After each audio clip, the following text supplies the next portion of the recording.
पिछले पार्ट में हमने 4 टाइप्स ऑफ रिलेशन कंप्लीट किया था। इसमें हमारा 5वां और छठा फिर 7वां, ये 7 टाइप्स ऑफ रिलेशन है जिसे हमें कवर करना था। इस पार्ट में हमारा टाइप्स ऑफ रिलेशन कंप्लीट हो जाएगा। इसके बाद हम टाइप्स ऑफ फंक्शन पर मूव ऑन करेंगे। हम टाइप्स ऑफ फंक्शन पर मूव करें उससे पहले हम इसे कंप्लीट कर लेते हैं। 3 बचा हुआ, एक है सिमेट्रिक रिलेशन और एक है ट्रांजिटिव और एक लास्ट है वो 7वां इक्विवेलेंस रिलेशन। पहले से हम कंप्लीट कर लेते हैं। तो सिमेट्रिक रिलेशन यानी ये एक रिलेशन है। इसका नोट्स का पीडीएफ और डिस्क्रिप्शन में लिंक प्रोवाइड करवा दिया जाएगा। Hand written notes, digital hand written notes भी उपलब्ध करा दिया जाएगा। और सिर्फ आप टेक्स्ट में चाहते हैं तो टेक्स्ट में, मतलब 2 तरह का नोट्स रहेगा, एक है हैंड रिटन और एक सिंपल टेक्स्ट में जो रहता है। ये आपका चॉइस है कि आपको हैंड रिटन सेलेक्ट करना है, आप हैंड रिटन से नोट्स बनाना चाहते हैं या फिर बिना सीधा टेक्स्ट वाला। आपको दोनों तरह का नोट्स प्रोवाइड डिस्क्रिप्शन में लिंक दे दिया जाएगा। तो सिमेट्रिक का रिलेशन एक ऐसा रिलेशन सिमेट्री का पहले मीनिंग समझते हैं। सिमेट्री का देखो, सिमेट्री का मीनिंग है ये एक बॉक्स है, ठीक है, ये एक बॉक्स है। मैं सिमेट्री का मीनिंग बता रहा हूँ यहाँ पर, थोड़ा सा प्योर एकदम क्लैरिटी ले लेते हैं कि आखिर मीनिंग क्या है सिमेट्री का, फिर हम इसे लिंक करेंगे रिलेशन से। इसका मतलब है सिमेट्री का कि आप एक बॉडी लीजिए, कोई भी वस्तु लीजिए, कोई भी मटेरियल लीजिए, ठीक है, उस सबके साइड क्या होना चाहिए कि एकदम सेम होना चाहिए, सेम होना चाहिए। जैसे कि ये सबके साइड, मैं लेंथ नहीं कह रहा कि लेंथ सबके साइड सेम होना चाहिए, वो देखने में बिल्कुल सेम होना चाहिए। जैसे कि ये वाला है, आप इसे लेते हैं तो ये देखने में चारों तरफ से सेम नहीं है। ये देख सकते हैं कि कुछ इस तरह का शेप है और इस तरफ से सीधा लाइन, इधर कर्व जैसा है, इधर सीधा लाइन, तो चारों तरफ सेम जैसा, एक जैसा नहीं देखा। तो हमें इस तरह का लेना होगा बॉडी जिसके सब पार्ट एक जैसा दिखे, सब तरफ से एक जैसा दिखे। अब इसको क्या करना है कि आप सेंटर ऑफ मास, इसका सेंटर ऑफ मास कहाँ है, यहाँ पर। आप यहाँ से इसे कट कीजिए। अब यहाँ से आप कट कीजिएगा तो आपको एक चीज देखने को मिलेगा कि जो एक पार्ट है दूसरे पार्ट के सेम जैसा दिखता है, दोनों पार्ट एक जैसा दिखते हैं। अगर ऐसे करने पर, ऐसे कट करने पर, या फिर आप वर्टिकल कट करें या फिर आप हॉरिजॉन्टल कट करें या फिर आप इस तरह से कट करें, मेन चीज ये है कि जब आपने कट किया तो दोनों पार्ट बराबर आ रहा है या नहीं। अगर दोनों पार्ट बराबर आ रहा है तो वो सिमेट्रिक है, ठीक है। दोनों पार्ट, आप चाहे इसको इस साइड रख दीजिए चाहे इसको इस साइड रख दीजिए, वैसा ही सेम दिखेगा। इसी का मतलब ही सिमेट्रिक होता है। ये तो हम शेप से रिलेट किए इसको, अब इसको कनेक्ट करते हैं इसको रिलेशन से। इसका कहने मतलब है कि एक ऐसा रिलेशन, यहाँ पर देख सकते हैं, ये इसे आप एक डिफिनेशन की तरह समझ सकते हैं, ठीक है। डिफिनेशन ये सेट बिल्टर फॉर्म में दिया हुआ, तो ये कहना चाह रहा है कि देखो सिमेट्रिक रिलेशन ऐसा होना चाहिए जो कि ए और कोमा बी, यानी एक पेयर बने जिसमें ए और बी एलिमेंट्स है, ठीक है, A comma B, A B elements है, और एक पेयर बने इस तरह, और दोनों एलिमेंट्स इस कोमा से सेपरेट होना चाहिए, ठीक है, सेपरेट होना। ये जो बना एक पेयर वो बिलोंग्स करना चाहिए रिलेशन से, आपका रिलेशन है उसमें बिलोंग्स करना चाहिए दोनों एलिमेंट्स, ठीक है, इस तरह पेयर बनती है। और ये जो इम्प्लाइज का मतलब होता है संबंधित, संकेत, यानी जो बी कोमा ए और ए कोमा बी है, इसका संबंध इसी पेयर से, जो बी कोमा ए और ए कोमा बी है इसका संबंध इसी पेयर से, हम किसी और कोई और पेयर नहीं लेंगे ये क्रिएट करने के लिए। देखो ये बहुत रॉकेट साइंस नहीं है, बिल्कुल सिंपल। अगर हम एक पार्ट ले रहे हैं तो दूसरा पार्ट भी लेना होगा, इसी का मतलब यहाँ पर है। जैसे कि हाँ हो गया, ठीक है, हम एक एग्जांपल लेते हैं। जैसे एक रिलेशन में एक ही जगह पर कोई भी एलिमेंट, जैसे 7,6। अब इसका आगे क्या कह रहा है कि इसी पेयर से हमें ये 2 चीज फाइंड आउट करना है। 2 चीज कह सकते हैं या फिर एक ये तो सेम हो गया ना, ए कोमा बी, तो 2 ही चीज है हमारे पास है, तो एक तो लिख लिया हमने। अब ये वाला क्रिएट करना है, तो जो ये क्रिएट करना है, ये जो पेयर हम क्रिएट करेंगे वो सेम इसी रिलेशन में होना चाहिए, इसी रिलेशन अलग से। अच्छा ठीक है, ये कैसे क्रिएट करें? मैंने कहा कि इसका संबंध इसी फर्स्ट पेयर से, जो आप दूसरा पेयर क्रिएट करेंगे इसी से क्रिएट करना है। अब यहाँ पर नोटिस करो, देखो ए सेम एलिमेंट्स है, बी सेम एलिमेंट्स, अंतर क्या है? अंतर सिर्फ पोजीशन। जो ये बी का था यहाँ पर सेकेंड, यहाँ पर था, तो इसमें क्या हुआ है कि बी को पहले पकड़ दिया गया और ए को सेकेंड पकड़ दिया गया, बस यही अंतर है, सेम एलिमेंट्स है। तो आप संबंध देख पा रहे हैं, इसका संबंध इसी से है, कोई दूसरा एलिमेंट थोड़ी ना लिया, अगर दूसरा एलिमेंट ले लेंगे तो संबंध ही खत्म हो जाएगा। तो इसका क्या बन जाएगा 6,7, 6,7। बस हमें पोजीशन उसको चेंज कर देना है, जो फर्स्ट में है एलिमेंट उसको सेकंड में कर देना, जो सेकंड में उसको फर्स्ट में कर देना। ठीक है, ठीक है। हम जैसे दूसरा लेते हैं 2,2, इसका क्या बनेगा, सेम बनेगा 2,2। देखिए याद रखिए एक जैसा नहीं होना चाहिए, ये बिल्कुल प्योर एक जैसा नहीं है, इसके पोजीशन अलग अलग है, इसके पोजीशन अलग अलग है, ये मैटर करता है सेट में। ठीक है, तो ये हम इस रिलेशन केस में हम कह सकते हैं कि दोनों सेम नहीं है, क्योंकि पोजीशन अलग है, पोजीशन अलग है। लेकिन इस केस में देखो, हम चाहे इस 2 को इधर कर दे या 2 को इधर कर दे, भाई सेम ही है। तो ये दोनों एक जैसा है, इसलिए हम एक ही बार लिखते हैं सेट में। ऐसा नहीं है कि एक जैसा सेम पेयर हो और सेम एलिमेंट्स हो, पोजीशन भी सेम हो तो हम 10 बार, ऐसा नहीं, ऐसा सेट का कहना नहीं है। भाई सेम आ रहा है तो उसको एक बार लिखो, खत्म करना। तो ये हो गया। तो यहाँ से सिर्फ इसको एक बार लिख रहे हैं, क्योंकि डबल टाइम आ सकता है, आएगा, लेकिन हम उसको 2 बार सेम पोजीशन वाले एलिमेंट्स नहीं लिखना, ये सेट का कहना। ठीक है, तो यहाँ से कंफ्यूजन दूर हो गया, ये कंप्लीट हो गया, ये सिमेट्रिक रिलेशन। अब ये कह सकते हैं कि जो रिलेशन हमने क्रिएट किया ये सिमेट्रिक रिलेशन है। अब आप यहाँ पर सवाल आएगा कि ठीक है, इसका दूसरा पार्ट ये हो गया, इसी का तो दूसरा पार्ट ये है, लेकिन ये तो सिर्फ एक ही है, इसका पार्ट कहाँ गया? मैंने यहाँ पर एक और पार्ट लिखा था इसका, जो कि 2,2 सेम आ रहा है, पोजीशन सेम आ रहे हैं, नंबर ऑफ पोजीशन जो कि 2 पहले पर आ रहा है, फिर 2 दूसरा सेकंड पर सेम ही आ रहा है ना। तो मैंने क्या कहा कि उसको एक ही बार लिखना है, क्योंकि जो एलिमेंट्स हो तो सेम है लेकिन पोजीशन भी सेम है। लेकिन इस केस में देख सकते हैं पोजीशन डिफरेंट है, 7 इस पेयर में पहले नंबर पर आ रहा है और ये 7 इस पेयर में दूसरा नंबर पर आ रहा है, तो पोजीशन डिफरेंट है। लेकिन जब हम इसका दूसरा पार्ट लिख रहे थे तो पोजीशन भी सेम आ रहा था, एलिमेंट्स भी सेम आ रहा था। तो मेन जो थिंग है, मेन जो चीज़ है इसमें, ये पोजीशन सेम आ रहा है इसमें, इसलिए इसमें हमने एक बार लिखा है और एक ही बार लिखा जाता है। ठीक है, अब दूसरा क्रिएट करते हैं, जैसे 1,1, 2,2 और 11,11, 99,99। अब इसको थोड़ा सा एनालाइज किया जाए। जैसा कि हमने इसको समझा कि जो एक पेयर बने उससे का दूसरा पार्ट बना चाहिए, बस वो पोजीशन ऑफ एलिमेंट्स होना चाहिए, वो चेंज हो जाना चाहिए। क्या ये हम कह सकते हैं कि जो दूसरा क्रिएट किया R1 है ये और ये R2 है, जो दूसरा रिलेशन है, क्या वो सिमेट्रिक रिलेशन कहलाएगा? लॉजिकली रीजन के साथ मेरा तो आंसर होगा हाँ कहलाएगा। और मैंने ये डिफाइन किया बहुत अच्छे तरीके से, यहाँ पर डिफाइन किया कि क्यों कहलाएगा। आप इसे लिखते हैं, चलो एकदम प्योर लिखते हैं, रॉ मटेरियल में लिखते हैं। ठीक है, प्योर लिखते हैं। जैसा R2 है, आप स्टार्टिंग में क्या करेंगे, इसे ट्राई करेंगे, सिमेट्रिक रिलेशन बनाने के लिए 1,1 फिर 1,1, 2,2 फिर 2,2, 11,11 फिर 11,11, 99,99 फिर 99,99। स्टार्टिंग में तो आप ऐसा ही लिखेंगे, लेकिन सेट का एक कहना है कि अगर सेम एलिमेंट्स आ रहे हो और सेम पेयर आ रहे हो, नंबर ऑफ पोजीशन जो एलिमेंट्स के वो सेम आ रहे हो, तो भाई आप एक ही बार लिखो, क्यों 10 बार लिखो? जैसे यहाँ पर एक है, सेम पेयर है, फिर देखो दोनों एक जैसा सेम पोजीशन भी वही है, सेम है, इसलिए आप इसे 2 बार लिखने की जगह पर एक बार लिखें। और मैंने यहाँ पर एक ही बार लिखा, इसे 2 बार लिखने की जगह पर एक बार लिखें, एक बार लिखा मैंने, इसे 2 बार लिखने की जगह पर एक बार लिखें, इसे 2 बार लिखने की जगह पर एक बार लिखें।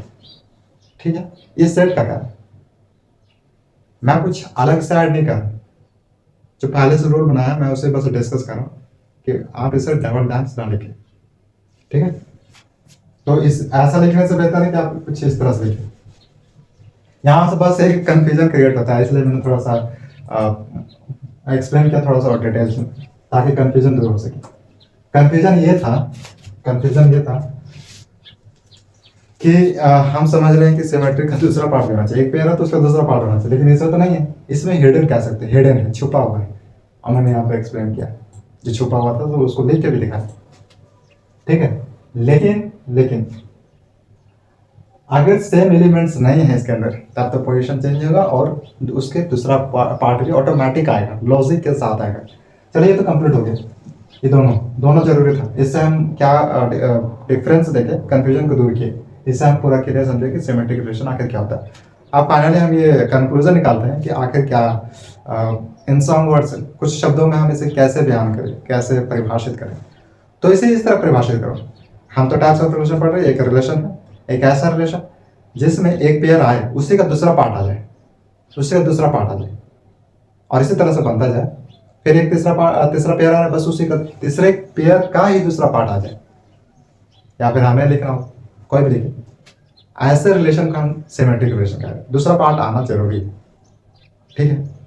लेकिन एक पेयर ऐसे है जिसमें सेम एलिमेंट्स है 1,1 A, तो हमें इसका दूसरा पार्ट लिखने की जरूरत नहीं, क्योंकि सेम आएगा A, और डबल टाइम्स आ रहा है, ठीक है। ये था सिमेट्रिक रिलेशन। अब ट्रांजिटिव पर मूव करते हैं। ट्रांजिटिव हम शब्द से ही क्लियर हो सकते हैं, बिल्कुल शब्द से क्लियर हो सकते हैं। ट्रांजिटिव मतलब ट्रांसफॉर्मेशन, ट्रांसफर किसका ट्रांसफर, इन दिस केस, इस केस में ट्रांसफर किसका होगा, एलिमेंट्स का होगा। थोड़ा सा यहाँ पर ध्यान देने वाला है, हम ऐसा नहीं है डायरेक्ट एलिमेंट्स रहेंगे और ट्रांसफर करेंगे, वहाँ पर ये देखना है कौन से एलिमेंट्स किस पेयर से कौन से एलिमेंट्स उठाना है और कहाँ पर उसको रखना है, थोड़ा सा देखना है। देखो ऐसा रिलेशन जिसमें यदि यदि A, B वो बिलोंग्स करे R से, R रिलेशन से जो हम क्रिएट करें उसमें बिलोंग्स करना चाहिए A, B, जो भी एलिमेंट्स ले रहे हैं भाई, एक पेयर बनाया तो वो बिलोंग्स करना चाहिए R रिलेशन से। फिर B, C एक दूसरा पेयर बनेगा, वो भी बिलोंग्स करना चाहिए उसी सेम रिलेशनशिप, उसी सेम रिलेशनशिप। देन जो A, C है ये मेन चीज है, ये A, C इस ट्रांजिटिव रिलेशन के लिए ये मेन चीज है। अभी A, C ये कहाँ से क्रिएट हुआ, देखो ये कहीं रॉकेट साइंस मतलब कि कोई दूसरा ग्रह से नहीं आया है, ये जो A, C है इसी दो पेयर से आएगा, इसी दो पेयर से आएगा। देखेंगे एग्जांपल के साथ कैसे आएगा। तो यहाँ पर फिलहाल तो समझे कि जो A, एक पेयर बने वो रिलेशन से बिलोंग करना चाहिए, और जो B, C बने वो भी उसी सेम रिलेशन से बिलोंग करना चाहिए। और जो तीसरा हम बनाएंगे A, C लॉजिकली बनाएंगे, तो जो A, C बनेगा आपका ऑर्डर पेयर, एक पेयर बनेगा, वो भी सेम एलिमेंट सेम रिलेशन में होना चाहिए, रिलेशन अलग नहीं बनना चाहिए। जो तीनों पेयर आ रहे हैं एक ही रिलेशन में आना चाहिए, इसका मतलब है, ठीक। अच्छा हम एग्जांपल के साथ देखते हैं। एक रिलेशन है, ठीक है, हम एक ही जगह पर कोई एलिमेंट्स लेते हैं, जैसे 11, 17, ठीक है। आप यहाँ पर थोड़ा सा ट्रिक के लिए आप ये देख सकते हैं कि जो DB है, DB ये कॉमन है कि नहीं, इस दो पेयर DB, तो ऐसा आएगा ट्रांजिटिव केस में, ऐसा आएगा कि जो B वाला है ये B फर्स्ट पेयर में सेकेंड एलिमेंट और सेकेंड पेयर में फर्स्ट एलिमेंट, ये दोनों कॉमन है कि नहीं, ऐसा आएगा। अगर वो रिलेशन ट्रांजिटिव है तो ऐसा आएगा कि दो एलिमेंट्स कॉमन आ रहे हैं दो पेयर में। ये देखो B और B आ रहे हैं, यहीं से गेम चेंज होता है, चेंज नहीं होता मतलब यहीं पर इसका गेम है ट्रांजिटिव का। तो 11, 17 जो दूसरा आएगा 17, ये 17 आना है क्योंकि इसका कॉमन चाहिए। अब यहाँ पर कुछ भी आ सकता है 21, ये ऑलरेडी पहले, ठीक है। हमारा मेन चीज यहाँ पर है ये तीसरा क्रिएट करना। ये कैसे क्रिएट करें, इसे अलग से नहीं लाना, हमें क्रिएट करना, हमें ही लिखना है। जो तीसरा आएगा यहाँ पर गौर करो, जो A है इसमें फर्स्ट पेयर का फर्स्ट एलिमेंट है, और जो C है वो सेकेंड पेयर का सेकेंड एलिमेंट है। यही था इसका कंडीशन, इस ट्रांजिटिव रिलेशन का यही कंडीशन क्या था, हम अपनी लैंग्वेज में क्या है, तो दो पेयर दिए हुए हैं, ठीक है, और दो पेयर में क्या होना चाहिए कि ये जो दो एलिमेंट्स है ये कॉमन होना चाहिए भाई, कॉमन होना चाहिए। अब हम इसको बना सकते हैं क्या, तीसरा पेयर कैसे बनेगा, जो फर्स्ट पेयर में पहला एलिमेंट है उसे लेना है तीसरा क्रिएट करने के लिए, ठीक है। फर्स्ट पेयर का पहला एलिमेंट और सेकेंड पेयर का दूसरा एलिमेंट है, बस बन गया तीसरा पेयर। तो तीसरा पेयर देखो ये पहला पेयर है, पहला पेयर का पहला एलिमेंट जो कि 11 है। अब दूसरा पेयर में जाना है, दूसरा पेयर में दूसरा एलिमेंट है ना, पहला पेयर में पहला और दूसरा पेयर में दूसरा, तो दूसरा क्या है 11, बन गया कंप्लीट, कोई डिफिकल्ट नहीं था, बिल्कुल डिफिकल्ट नहीं था, कोई रॉकेट साइंस नहीं, कोई पहाड़ मतलब कि वैसा नहीं था, कोई कॉम्प्लेक्स नाम का चीज नहीं था इसमें, बस थोड़ा सा एनालाइज करना पड़ता है, फोकस रहना चाहिए। तो फाइनली ये बना। अब थोड़ा सा मैं इससे एक्सप्लेनेशन को इंक्रीज करना था, बढ़ाना चाहता। देखो यहाँ पर देखो ये 17 कॉमा था उसे हटा दिया, जो पहला यहाँ पर था, अब देखना यहाँ पर ये A की जगह पर है और ये B की जगह पर, और ये B की जगह पर और ये A की जगह पर। अब यहाँ से ये दो चीज कॉमन, दोनों कॉमन देख सकते हैं, 17 कॉमन एक जैसा। तो हमने ये एक यहाँ पर देखो ये क्या है, A है और ये कॉमा C है, हमने इसे A का लिया और एक ये C रखना है, क्योंकि A यहाँ पर 11 तो यहाँ पर एक ऐसे कैसे लगेगा, दोनों बराबर होना चाहिए। तो A लिए यहाँ पर कॉमा C लिए, तो A में कितना है अब इसे देखो, क्या ये इसके अनुसार हमने सही लिखा, इसके अनुसार A comma B, B comma C और ए कोमा सी। हाँ, तो इसलिए कंप्लीट क्या है, ट्रांजिटिव रिलेशन है। ठीक है, ट्रांजिटिव रिलेशन। अच्छा, ऐसा कौन से रिलेशन हो सकते हैं जो ट्रांजिट में ना हो? सिंपल सब मैंने यहाँ पर एक्सप्लेन भी किया है, लेकिन थोड़ा सा इसको मैं हाईलाइट कर देता हूँ कि जो आर है, ठीक है, चलो चाहे आप थोड़ा बड़ा नंबर लीजिए, 30, फिर हमारे पास है 27, 36। अब ये ट्रांजिटिव नहीं होगा, क्यों नहीं होगा? कंडीशन हमें देखना, ट्रांजिटिव क्यों नहीं होगा? क्योंकि ये जो ये दूसरा एलिमेंट है और दूसरा पेयर का पहला एलिमेंट है, ये दोनों कॉमन नहीं, कॉमन बिल्कुल नहीं। आप अगर लिख भी देते हैं इस तरह से 14, 44, 36, ये तो ठीक है, हमने कर दिया, लेकिन एक कंडीशन और बचा क्या है कि ये जो दोनों है ये कॉमन नहीं है। यहाँ पे देख सकते हैं बी कॉमा बी, यहाँ पर 13, 27, ये दोनों कॉमन नहीं, इसलिए ये ट्रांजिटिव नहीं होगा, ये ट्रांजिटिव नहीं होगा। दो चीज इंपॉर्टेंट है कि जो तीसरा क्रिएट हुआ इसमें ये देखना है कि ये दोनों सेम होना चाहिए, कॉमन होना चाहिए, और हम जब तीसरा पेयर बना रहे हो तो पहला पेयर का पहला एलिमेंट ले लेंगे और दूसरा पेयर का दूसरा एलिमेंट ले लेंगे। ये दो कंडीशन है, फिर आपका वो रिलेशन है ट्रांजिटिव हो जाएगा। इसके बाद हमें समझना है इक्विवेलेंस रिलेशन, जो कि लास्ट है 7।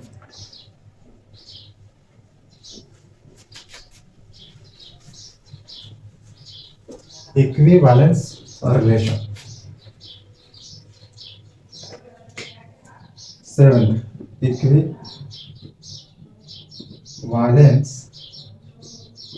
रिलेशन।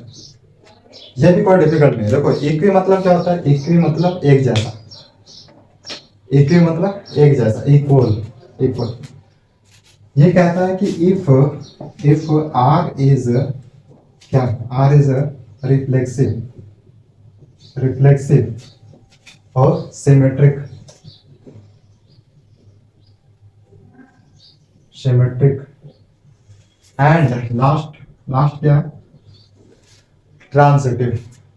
लास्ट क्या है? ट्रांजिटिव,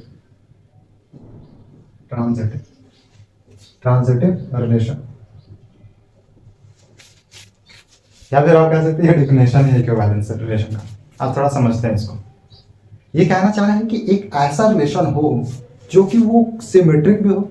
क्या हमने ये रिफ्लेक्सिव नहीं पढ़ा? पढ़ लिया। क्या हमने सिमेट्रिक नहीं पढ़ लिया? क्या हमने ट्रांजिटिव नहीं पढ़ा?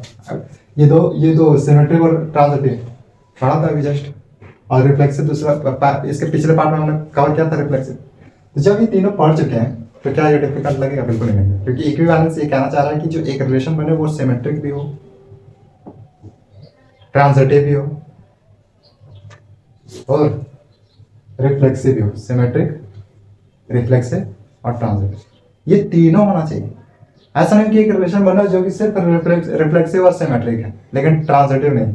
इन दिस केस ऐसे मामलों में वो रिलेशन इक्विवेलेंस रिलेशन नहीं रहेगा, वो रिलेशन तीनों होना चाहिए, रिफ्लेक्सिव, सिमेट्रिक और ट्रांजिटिव, तीनों। ठीक है,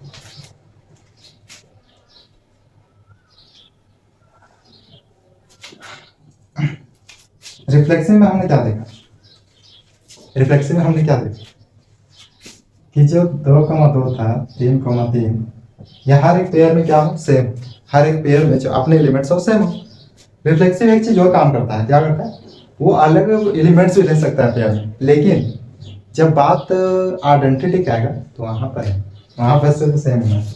यहाँ पर ये अलग एलिमेंट्स भी ले सकते हैं, जैसे 7,9। ठीक है, ये हमारा रिफ्लेक्सिव। अब सिमेट्रिक, सिमेट्रिक जस्ट है तो यहाँ पर समझा हमने, तो एग्जांपल सेम ले लेते हैं ताकि कोई ज़्यादा एक्सप्लेनेशन ना हो, यानी ज़्यादा कुछ पढ़ लिया। तो 1,1, 2,2 और 11,11। सिमेट्रिक का जस्ट पढ़ा हमने। फिर ट्रांजिटिव, ट्रांजिटिव क्या है कि जो ट्रांसफर होना दो पेयर्स एलिमेंट्स का, जैसे 12,11 एंड 11,90। तो यहाँ से ये दो ट्रांसफर हो जाएंगे, इस 12,90। ये तो हमारा क्या है? रिफ्लेक्सिव है। यह हमारा क्या है? रिफ्लेक्सिव है। रिफ्लेक्सिव रिलेशन, और ये हमारा सिमेट्रिक है, सिमेट्रिक रिलेशन, और ये जो है ये लास्ट बचा है सो है ट्रांजिटिव, ट्रांजिटिव रिलेशन। अब यहां से देखें तो बस जो तीसरा बनेगा, चौथा जो बनेगा उसमें क्या होना चाहिए, ये तीनों आना चाहिए, रिफ्लेक्सिव, सिमेट्रिक और ट्रांजिटिव। ये आपका होमवर्क है, ठीक है, ये आपको, क्योंकि ये लास्ट है तो आपको भी कुछ हार्डवर्क करना चाहिए, तो ये लास्ट है। मैंने यहाँ पे बता दिया, ये जो लास्ट पॉइंट है ये आपको बताना है कि क्या होगा, इसी से तो बताना है, कोई नया चीज नहीं, ठीक है। मतलब चौथा रिलेशन क्रिएट करना है जो कि रिफ्लेक्सिव भी हो जाए और सिमेट्रिक भी हो जाए और ट्रांजिटिव भी हो जाए, एक ही रिलेशन में तीनों आ जाए। थोड़ा दिमाग लगा के इसका आंसर दीजिएगा। ये कंप्लीट हो गया हमारा 7 टाइप्स ऑफ रिलेशन, हमने कंप्लीट कर लिया। इसके बाद लास्ट बचा हुआ टाइप्स ऑफ फंक्शन, उसमें 2 चीज पढ़ना है, ऑन टू और वन फंक्शन। हम डायग्राम के साथ भी समझेंगे। फिलहाल के लिए टाइप्स ऑफ रिलेशन ये कंप्लीट कर लिया हमने। इसका नोट्स आपको 2 फॉर्म में मिलेगा, डिजिटल हैंड राइटिंग में और एक सिंपल टेक्स्ट में। आपका चॉइस रहेगा कि आपको कौन सा किस फॉर्म से, क्या आपको डिजिटल हैंड राइटिंग फॉर्म से लिखना है या आपका चॉइस है। दोनों लिंक्स प्रोवाइड कर दिया जाएगा।